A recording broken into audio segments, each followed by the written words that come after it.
Dear listeners, we thank you for taking the time out of your busy schedule to listen to our book blog's rendition of Campbell's 1939 radio play. We are by no means professional actors, but we thought that this might be a fun activity for us to do during a time like this.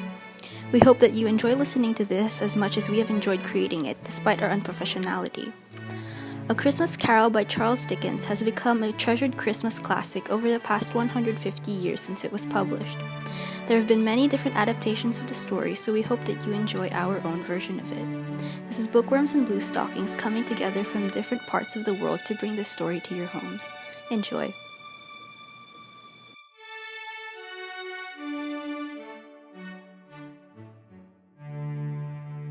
Marley was dead, to begin with. There's no doubt whatever about that. The register of his burial was signed by the clergyman, the clerk, the undertaker, and the chief mourner. Scrooge signed it, and Scrooge's name was good upon change for anything he chose to put his hand to. Old Marley was as dead as a doornail. Scrooge knew he was dead? Of course he did. Scrooge and Marley were partners for I don't know how many years. But he was a tight-fisted hand at the grindstone, was Scrooge. A squeezing, wrenching, grasping, scraping, clutching, covetous old sinner.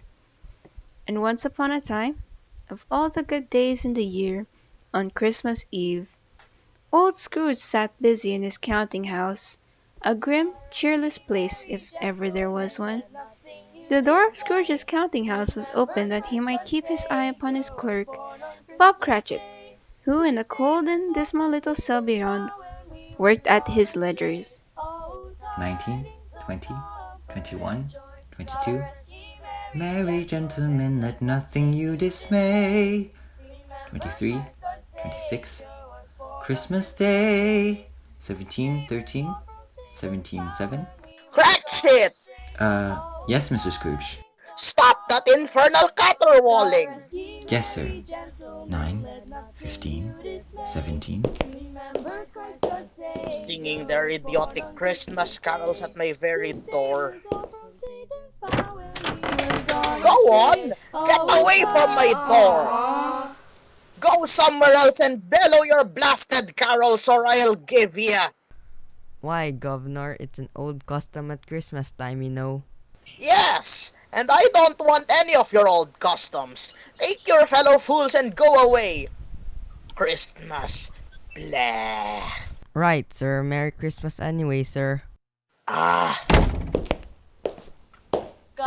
Now, you get that letter from Higgins in Blackthorn, Cratchit. And then I want you to finish posting this ledger. And after that, you can pop over to Partagill's and tell Ephraim Partagill you've come after the 17 shillings and 6 pence he's owed me since Michaelmas. And tell him I shall have a constable over there if he doesn't pay up at once. Mr. Parthagill's wife has been ill, sir. Oh, what do I care about his wife? I want my 17 and 6. I just thought, it being Christmas, sir. Christmas? Christmas? You mentioned that word to me once more, Bob Cratchit, and I'll... A Merry Christmas, Uncle. A Merry Christmas, Bob. Merry Christmas, Mr. Fred. God bless you, Uncle. Bah, humbug. Christmas a humbug, Uncle? Now I'm sure you don't mean that. I mean just that. Exactly that. Merry Christmas. What right have you to be merry? What reason have you? You're poor enough.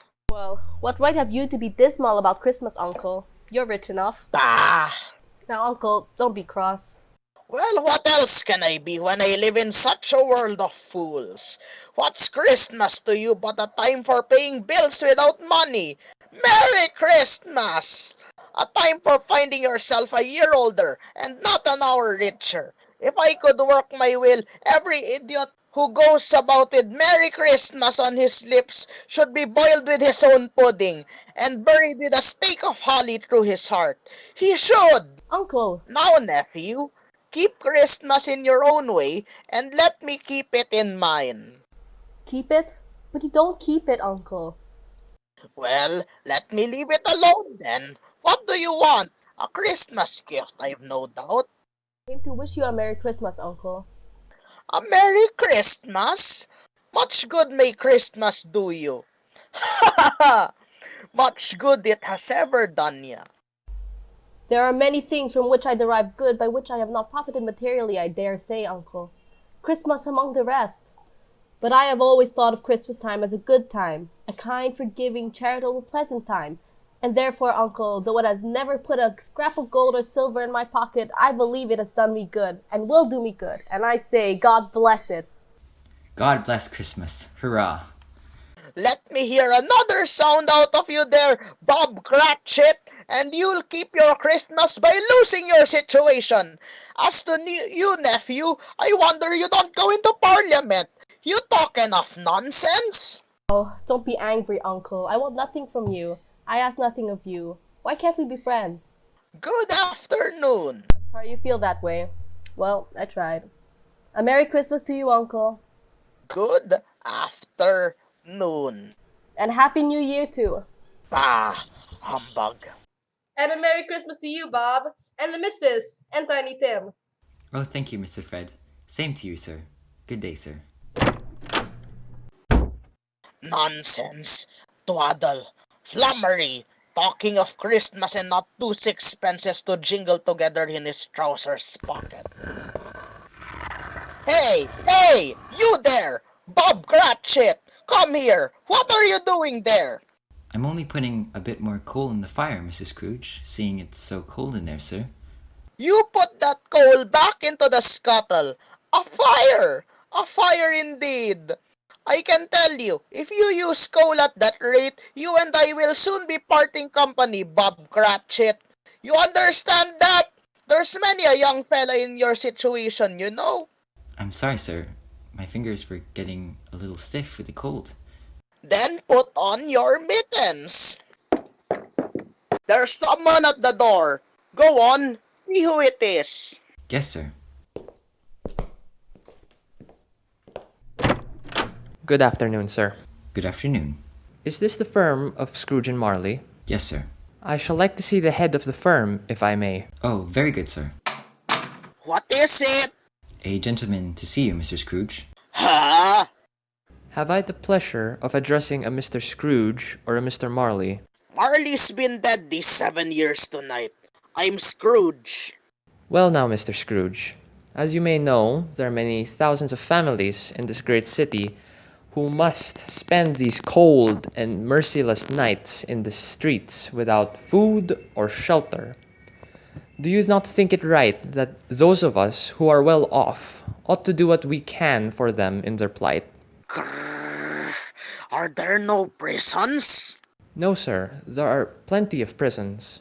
The But workhouses. They're still in operation, I trust. Unfortunately, yes, they are. But The what does... treadmill and the poor law are in full vigor then? Yes, sir. They are very, very busy this time of year. Ah, I'm glad to hear that. Heh, I was afraid from what you had said at first that something had occurred to stop them in their useful course. No, sir. The institutions that you have mentioned are indeed flourishing. However, they are not enough. Many in this city are still roaming the streets, begging for alms, and barely making it through with enough to eat each day. A few of the more prominent businessmen in this city have banded together to try and raise a fund for these poor unfortunate souls. I came along wondering what I should put you down for, sir. Nothing! So you would like to remain anonymous then? I wish to be left alone. I don't make merry myself at Christmas time, and I can't afford to help make a lot of idle people merry. I help to support the establishments that take care of the poor. They cost enough. Let those who are badly off go there. But many of them can't go there, sir. Most of them would rather die than even be seen in such a place. Then, my advice to them is to do so, and decrease the surplus population. Besides, I've only your word for it that all this is so. It's the truth, Mr. Scrooge. Well, so be it then. It's not my business. It's enough for a man to understand his own business and not to interfere with other people's. Mine occupies me constantly. Good afternoon, sir. I quite understand, Mr. Scrooge. Good afternoon. Cratchit, show this gentleman out. Yes, sir. This way, sir, please. Sir, I couldn't help overhearing. I should like to contribute tuppence. Cratchit! Yes, sir. It isn't much, but it's all I can afford. But there are others in worse situation than I. You're a very generous fellow, sir. I wish I could say the same for your employer. Cratchit! Yes, sir. Good afternoon, sir. Good afternoon. And Merry Christmas. Cratchit! Merry Christmas. Yes, sir. Close the door. Yes, sir. 24, 31, 1 carry 3. A new scarlet tippet for Tiny Tim. A comb for Martha. 33, 3 and carry 3. A hair ribbon for Belinda. 4, 7, 12, 15. Cratchit! Yes, sir? It's too late to have you go to Partigil's. He'll be closed up for Christmas like these other fools. We may as well close up the place now. Yes, sir. It is getting a little dark. Hard to see the figures. I suppose you'll want the entire day tomorrow. If it's quite convenient, sir. It's not convenient, and it's not fair either. But I suppose I can't do anything about it. Heh. If I was to stop half a crown of your wages, you'd think yourself very ill-used, I'll be bound. Well, sir, Yeah? But you don't think me ill-used when I pay a day's wages for no work. It's only once a year, sir. Once a year? Once a year indeed. A fine excuse for picking a man's pocket every 25th of December. But I suppose there's no good talking. You must have the whole day. Well, see that you're here all the earlier the next morning. You understand? Oh, I will, sir. I will indeed.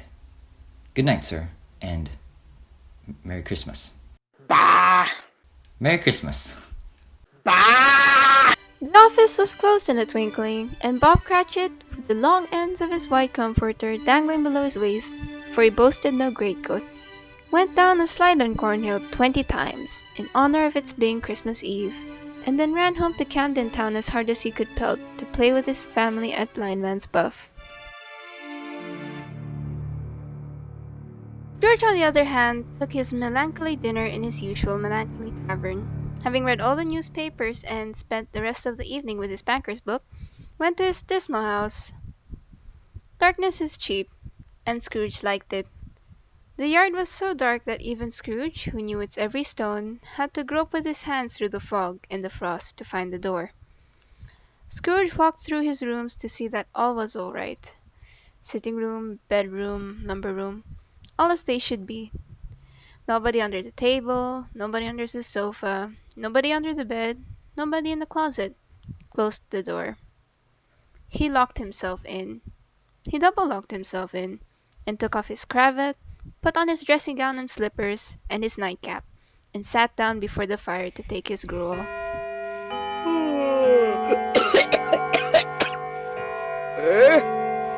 Marley? Marley? Marley! I could have sworn I saw old. Humbug. Marley's been dead these 7 years. Humbug. All humbug. What I need is a good night's... Nani? Nani, sore? Someone's in the wine cellar, but the door's locked and double-locked. Something's coming. Something's coming closer outside my door. Bah! I won't believe it. It's humbug still. Ebeneezer Scrooge. Ebeneezer Scrooge. Marley! Oh no! What do you want with me? I want much of you, Ebeneezer. Who? Who are you? Ask me who I was. Oh-ho! You're very particular for a ghost. All right then. Who are you? In life, I was your partner, Jacob Marley. Jacob Marley. But you're dead. You died 7 years ago. 7 years ago this very night. Huh? What's wrong, Ebeneezer? Do you not believe in me? I do not. You doubt your senses, Ebeneezer? Yes, yes, because a little thing affects them. A slight disorder of the stomach makes them cheats. You can't be a ghost. You might be an undigested bit of beef, or a blot of mustard, or a crumb of cheese, a fragment of an underdone potato. There might be more gravy than grave about you, whatever you are. Ah, humbug, I tell you. Humbug!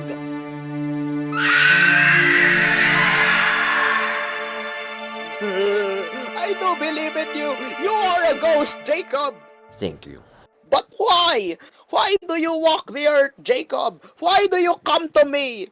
Well, it is required of every man that the spirit within him should walk abroad his fellow men, and travel far and wide to witness what it cannot share, but might have shared on earth, and turn to happiness. But tell me, Jacob, what is that chain you wear around you? I wear this chain I forged in life. I made it link by link and yard by yard by my own free will. Is this pattern strange to you, Ebeneezer?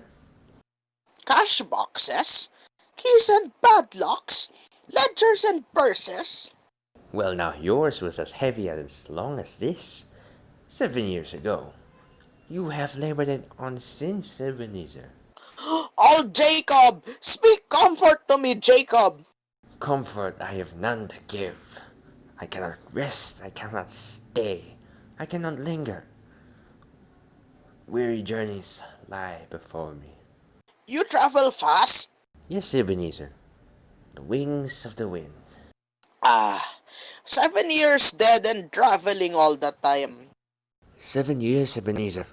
7 years of remorse. Ebeneezer, do you not know that no space of regret can make amends for one life's opportunities misused? But you were always a good man of business, Jacob. Business. Mankind was my business. Charity, mercy, benevolence, they were all my business. The dealings of my trade were but a drop of water in the comprehensive ocean of my business. Jacob, Jacob, don't take on so now. Jacob! Listen to me, Ebeneezer. I listen to you, Jacob. Go on, Jacob, now. Speak to me, but don't be so flowery. Ebeneezer, I am here to warn you that you have yet a chance of hope of escaping my fate. Do you hear that, Ebeneezer? Yes, Jacob. Yes. You were always a good friend to me, Jacob. Thanks, Jacob. But go on, go on, go on, go on. How shall I escape? Oh, I'm afraid, Jacob. You will be haunted by 3 spirits. Is that the only chance and hope, Jacob? It is your only chance and hope. Well then, I think I'd rather not. Well, without their visits, you cannot hope to shun the path I tread. Expect them the first tomorrow, when the bell tolls 1. Marley! Jacob Marley!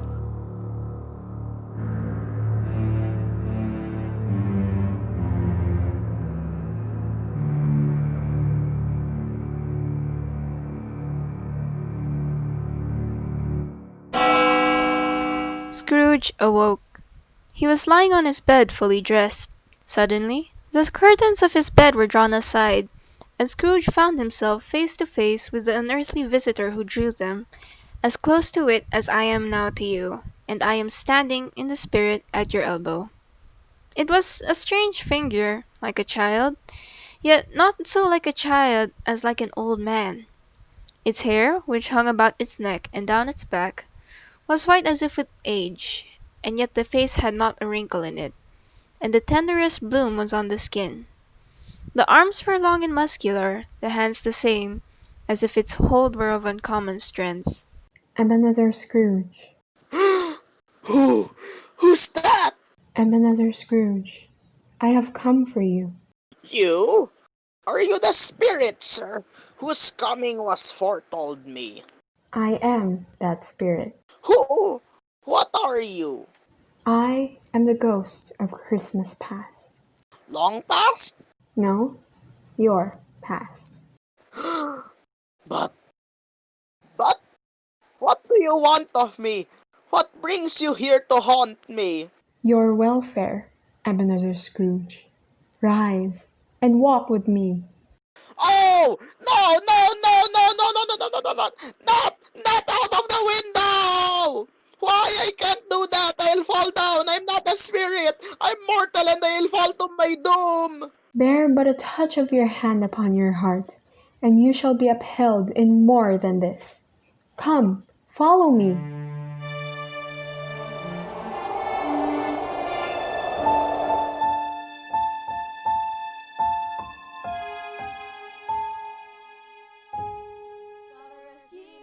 Where are we? What's become of the city? And there's snow up on the ground. Where are we? These are the shadows of the things that have been. You recognize this countryside? Oh, I know every inch of it. Every rock. Every tree. And that bleak building over there? Ah, that building. Hey, I was a boy there. Yes, I went to school in that horrible place. Do you recollect that path? Heh, I could walk it blindfold. Strange. You should have forgotten it so many years. Come, let us go closer. Look through the window into that cold, barren room. What do you see, Ebenezer Scrooge? I see a boy. A solitary child, neglected by his family, alone. Yes, I see. I know that boy. Ah, oh, I was so lonely. Poor boy. Your lip is trembling, Scrooge. And what is that on your cheek? It's nothing. Nothing at all. I wish it's too late now. What's the matter? Nothing. The waifs came to my door singing Christmas carols last night, and there was a boy like that among them. A poor, pale, thin little boy in a ragged coat. I should like to have given him something, that's all. Is that all? Come, Ebenezer Scrooge. Let us see another Christmas. Do you know this place, Ebenezer Scrooge? Know it? This is the counting house where I was apprenticed. It's my old master. Bless his heart, old Fezziwig. My master, alive again, and hosting one of his Christmas parties. Let's have a dance. Pick your partners. Listen to him.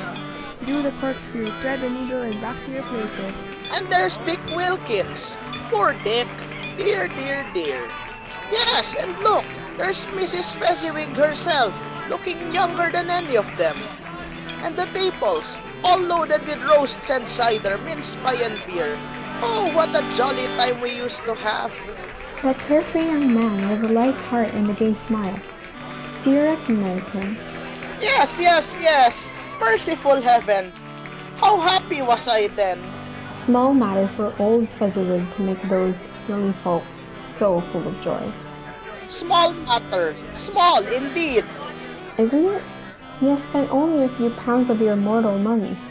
Is that so much that he deserves praise? It's not that. It's not that, Spirit. Old Fezziwig has the power to make us happy or unhappy, to make our service light or heavy. His power lies in words and looks and in things so tiny that it's impossible to count them up. The happiness he gives is quite as great as if it was, What is the matter? Oh, nothing. Nothing at all, Spirit. Something, I think. No. Speak. Well, only... It's just that I should like to be able to say a word or two to my clerk, Bob Cratchit. That's all. My time grows short, and we have yet another journey to make. Where now? Come. This is our last visit to the past, Ebenezer. Here, in this little room, with a fair young girl by your side. Do you recognize yourself, Ebenezer? No! No! Spare me this! You're older now, a man in the prime of life. Your face has begun to wear the signs of care and avarice. Your eyes are greedy, the eager, restless eyes of a miser. No! No! Please! She knows it too, that girl by your side. There are tears in her eyes. It matters little to you, Ebeneezer. Very little. I know that. Have I changed toward you? When we were engaged, we were both poor. Was it better then? Better to be poor? Better at least to be happy. You've changed. You were another man then. I was a boy. You blame me because I've grown wiser. Have I ever tried to break our engagement? In words? No, never. In what then? In an altered spirit. In everything that made my love of any value in your sight. So I release you from your promise. Well... Oh, at first it may cause you pain to lose me. A very brief pain. But soon it'll be dim, like a half-remembered dream. An unprofitable dream. And you will be glad to be awake from such a dream. May you be happy in your life you have chosen Ebeneezer, for the love of whom you once loved. That's enough! Show me no more! Take me home! These were the shadows of the things that have been. They are what they are. Do not blame me. No! No more! No more! One more shadow. Come! Do you see this man, Ebenezer Scrooge? This man might have been you, and the woman beside him, your wife, and that girl might have been your daughter, Ebenezer Scrooge. She might have called you father. She might have been a springtime in the haggard winter of your life. Spirit, let me go. Show me no more. Listen now, while they speak, Ebenezer. Well, I saw an old friend of yours today. Who was it? Guess. How can I? Oh, I know. Mr. Scrooge. Mr. Scrooge it was. I passed his office window. It wasn't shuttered. And there was a candle inside, so I couldn't help seeing him. His partner Marley lies at the point of death, I hear. And there Scrooge sat, all alone. Quite alone in the world, I do believe. Spirit, Spirit, I can't bear any more. Leave me. Haunt me no more. Take me back. Take me back. On the stroke of one, Scrooge awakened suddenly and sat bolt upright in his own bed. He remembered the words of Marley's ghost and wondered from which direction the second spectre would appear. At that moment, nothing between a baby and a rhinoceros would have astonished him very much. Now, being prepared for almost anything, he was not by any means prepared for nothing, and consequently, when no shape appeared, he was taken with a violent fit of trembling. 5 minutes, 10 minutes, a quarter of an hour went by, yet nothing came. Then, as he sat in his bed, he became aware gradually of a great blaze of ruddy light, which seemed to shine upon him from the adjoining room. He got up softly and shuffled in his slippers to the door. It was his own sitting room, no doubt about that, but it had undergone a surprising transformation. The walls and ceiling were so hung with living green that it looked like a perfect grove, from every part of which bright gleaming berries glistened, and such a mighty blaze went roaring up the chimney as had never been known in Scrooge's time, or for many a winter season gone. Heaped up on the floor to form a kind of throne were turkeys, geese, game, poultry, great joints of meat, sucking pigs, long wreaths of sausages, mince pies, plum puddings, barrels of oysters, red-hot chestnuts, and seething bowls of punch that made the chamber dim with their delicious steam. In easy state upon this couch there sat a jolly giant, glorious to see, who bore a glowing torch, in shape not unlike Plenty's horn, and held it up, high up, to shed its light on Scrooge as he came peeping around the door. Come in, Come in, Ebeneezer Scrooge, and know me better, man. Who? Who? I am the ghost of Christmas present. Look upon me. You've never seen the likes of me before. You're different from the other spirit. You're tall, almost a giant. And that great torch you carry. Its light pours into the homes of rich and poor alike. Spirit, take me where you will. Last time I went against my will and learned a lesson which is working now. If you have anything to teach me, let me profit by it. Touch my robe, Ebeneezer Scrooge. Touch my robe.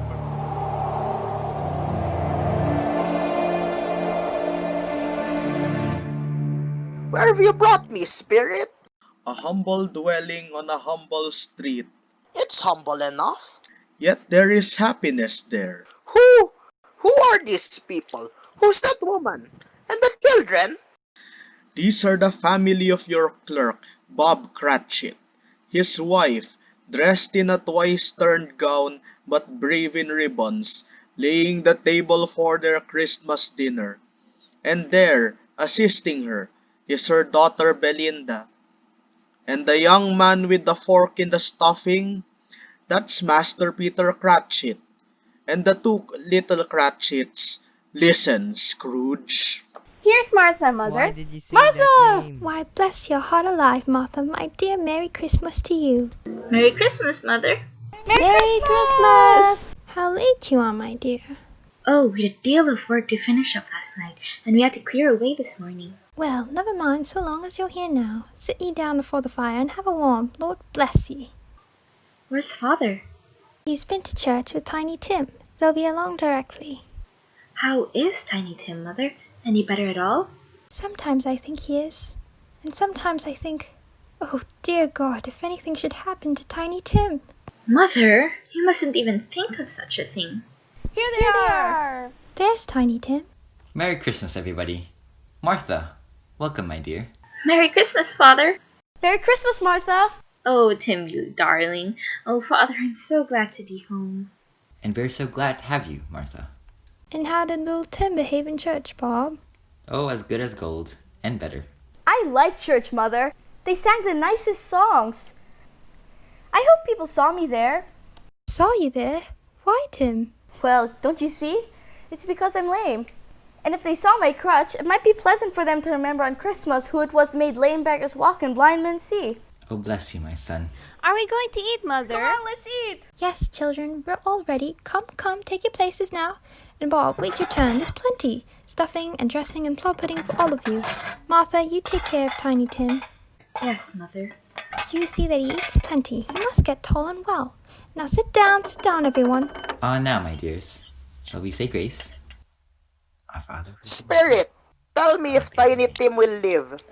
I see a vacant seat in the poor chimney corner, and a crutch without an owner, carefully preserved. Oh, no! No, kind Spirit. Say he'll be spared. Say he'll live. If these shadows remain unaltered by the future, Ebeneezer, the child will die. Amen. Amen. And now, my dears, with such a dinner, a toast, a Merry Christmas to us all, and God bless us. Amen. And God bless us, everyone. And now, to Mr. Scrooge. Ah. I give you a toast to Mr. Scrooge, the founder of the feast. The founder of the feast indeed, who pays you all of 15 shillings a week. I wish I had him here. I'd give him peace of my mind to feast on, and I'd hope he'd have a good appetite for it. Oh, my dear, the children. Christmas Day. I'll drink his health for your sake and the day's, not for his. Long life to him, and a Merry Christmas and Happy New Year. He'll be very merry and very happy, I have no doubt. And I say, God bless him too, Mother, and everyone. There was nothing of high mark in all this. They were not a handsome family, these Cratchits. They were not well dressed. Their shoes were far from being waterproof. Their clothes were scanty and had known, very likely, the insides of a pawnbroker's. But they were happy, grateful, pleased with one another, and contented with the time. When at last they faded, Scrooge had his eye upon them, and especially on Tiny Tim, until the last. Many calls Scrooge made that night with the ghost of Christmas present. Down among the miners they went, who labor in the bowels of the earth, and out to sea among the sailors at their watch, dark ghostly figures in their several stations. Much they saw, and far they went, and many places they visited, but always with a happy end. The spirits stood beside sick beds, and they were cheerful, on foreign lands, and they were close at home, by poverty, and it was rich. In almshouse, hospital, and jail, where vain man in his little brief authority had not made fast the door, and barred the spirit out, the spirit left his blessing. It was a long night, if it was only a night, and it was strange, too, that while Scrooge remained unaltered in his outward form, the ghost grew older, clearly older. My life upon this globe is very brief, Ebeneezer. It ends tonight. Tonight? Tonight at midnight. Hark! The hour has come. Oh, no, not yet. Not yet. There are still more things I wish to learn. This you will learn from still another spirit. Still another spirit, Ebenezer.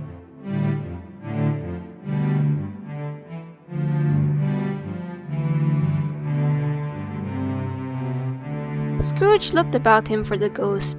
It had vanished, and he found himself once more in his bed, in his dressing gown and his nightcap on his head. He heard the clock strike, and then he remembered the prediction of old Jacob Marley, and lifting up his eyes beheld the third spirit. A solemn phantom, shrouded in black, draped and hooded, coming towards him slowly and silently, like a mist along the ground. I know you. You are the ghost of Christmas yet to come. You'll show me the shadows of things that have not happened, but will happen in the time before us. Answer me, spirit, ghost of the future! I fear you more than any specter I've seen. Yet I know your purpose is to do me good. And as I hope to be another man from what I was, lead on! Lead on! The night's waning fast and time's precious.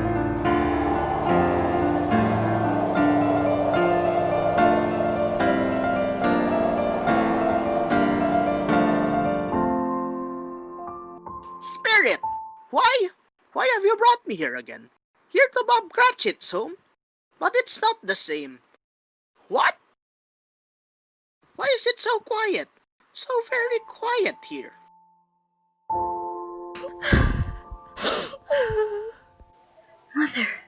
Mother, please. Oh, my son. My little son. Tiny Tim. I loved him so. Mother, dear, you mustn't. It's almost time for Father to be home, and don't let him see you crying. Yes, Martha. He's late tonight. He walks slower than he used to, and yet I've known him to walk very fast indeed with Tiny Tim on his shoulder. So have I, Mother. But he was light to carry, and his father loved him so that it was no trouble. Bob! Good evening, my dear. You're late, Bob. Yes, I'm sorry, my dear. I went to the churchyard today. I wish you could have gone with me. It would have done your heart good to see how sweet and green a place it is. But you'll see it often. I promised him. Yes, I promised Tiny Tim we'd walk there on a Sunday. Father, dear. It's God's will, Bob. I'm trying to understand it, my dear.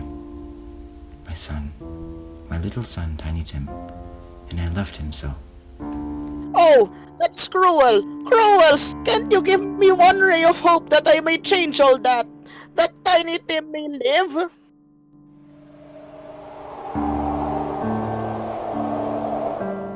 Where are you taking me now? Here? On a common street, spirit? What is there for me to learn here? Who are these men? I don't know much about it either way. I only know he's dead. When did he die? Last night, I believe. It's likely to be a very cheap funeral, for upon my life, I don't know anybody to go to it. Suppose we make up a party and volunteer. I don't mind going, if a lunch is provided. Come to think of it, I'll bet I was his best friend. What? We used to nod to each other when we met in the street. Spirit, help me! Who is this man that died? Is there no one to mourn this poor creature? No one to follow him to the grave? Perhaps they'll give him a green grave at least, like poor Tiny Tim. Perhaps...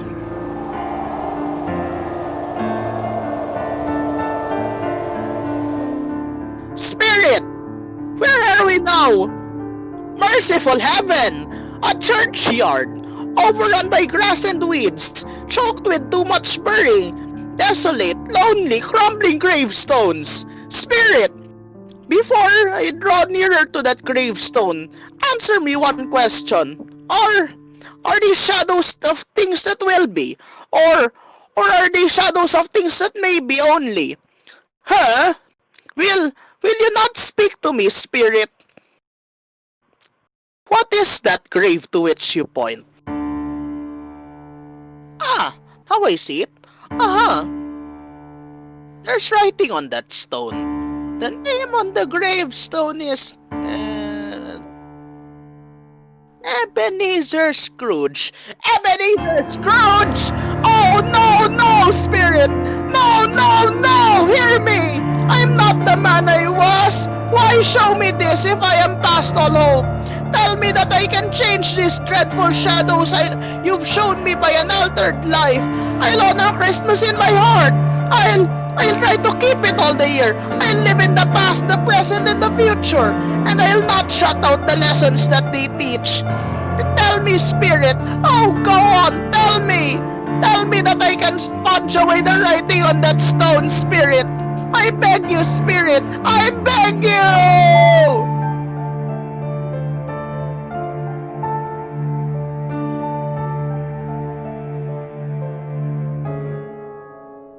Spirit, I promise on my knees. I promise. I'll.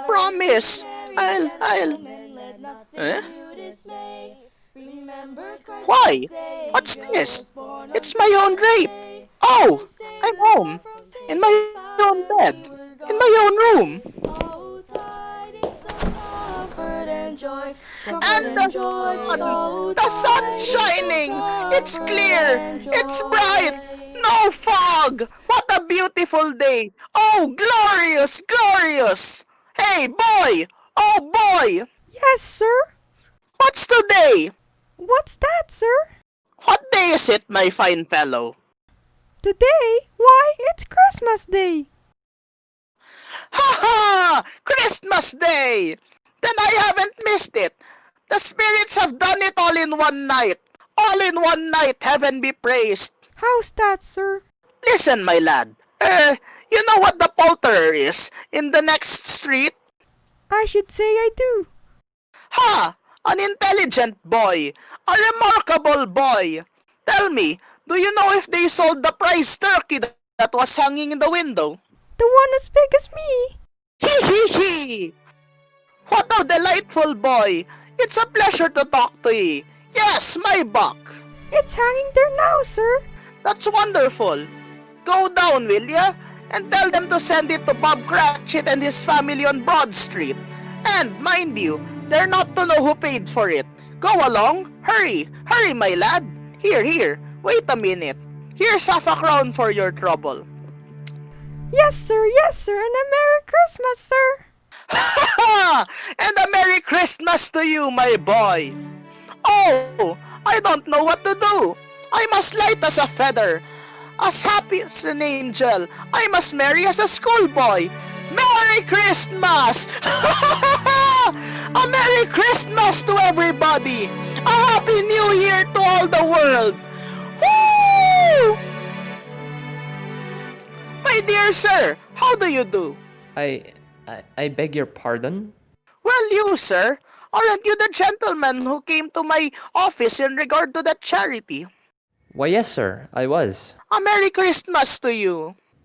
Yes. Thank you, sir. Allow me to ask your pardon, sir. And will you have the goodness to accept? I prefer to whisper this. $10 billion. What? Are you serious, Mr. Scrooge? If you please. Now, not a farthing less. A great many back payments are included in it, I assure you. Heh! Will you do me that favor? Well, sir, I don't know what to say. No, don't say anything, please. Come and see me. Will you? Will you come and see me? I will. I will indeed. Thank you, sir. Ha ha! Thank you. I am much obliged to you. I thank you 50 times. Bless you. Merry Christmas! Next morning, Scrooge was early at his office. He went early for a reason. If he could only be there first and catch Bob Cratchit coming late, that was the thing he'd set his heart upon. And he did it. Yes, he did. The clock struck 9. No Bob. A quarter past. No Bob. Scrooge sat with his door wide open that he might see him come in. At last he came. His hat was off before he opened the door, his comforter too. He was on his stool in a jiffy, driving away with his pen as if he were trying to overtake 9 o'clock. 15 and 21, 6 and carry the 1, 24 and carry the 2, 31 and 8 and 9. Hello, Cratchit. Yes, sir. Step this way, Cratchit, if you please. Cratchit, what do you mean by coming in at this time of day? Why, I am very sorry, sir. I am behind on my time. You are. Yes, I think you are. Oh, it's only once a year, Mr. Scrooge. It shall not be repeated. I was making rather merry yesterday, sir. I'll tell you what, my friend. I'll not stand this sort of thing any longer. And therefore, Bob Cratchit, I'm about to raise your salary. Mr. Scrooge, are you quite yourself, sir? No, thank heaven. I'm not quite myself. Merry Christmas, Bob! Merry Christmas, my good fellow. A merrier Christmas than I've given you in many a year. I shall raise your salary, and we'll see what we can do for Tiny Tim and the rest of your family. Huh? We'll discuss it this very afternoon over a Christmas bowl of smoking bishop. Bob, make up the fire. Make it up, and buy another coal scuttle before you dot another I, Bob Cratchit. Scrooge was better than his word. He did it all, and infinitely more. To Tiny Tim, who did not die, he was a second father. He became as good a friend, as good a master, and as good a man as the good old city knew, or any other good old city, town, or borough in the good old world. Some people laughed to see the alteration in him, but he let them laugh, and little heeded them. His own heart laughed. That was quite enough for him. He had no further intercourse with the spirits, but lived upon the total abstinence principle ever afterwards. And it was always said of him that he knew how to keep Christmas well, if any man alive possessed the knowledge. May that be truly said of us, of all of us. And so, as Tiny Tim observed, God bless us, everyone.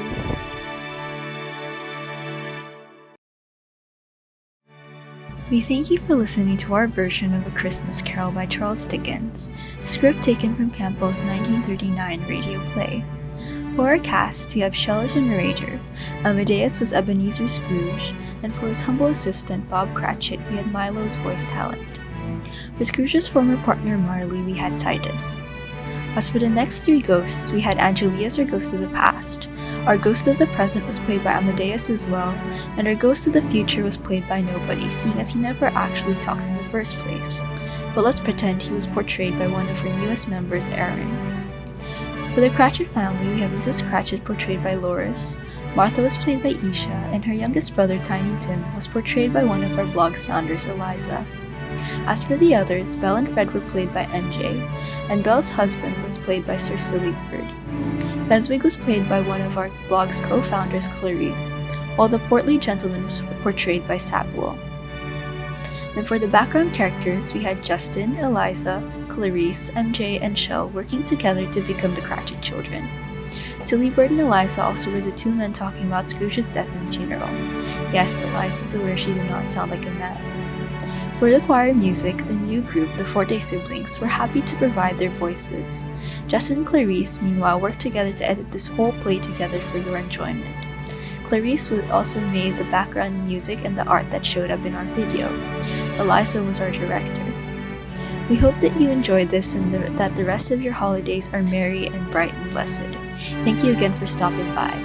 Merry Christmas, Happy Holidays, and a Happy New Year. This is your announcer, Aubrey George Teorico, one of Bookworms and Bluestockings' newest members, signing off.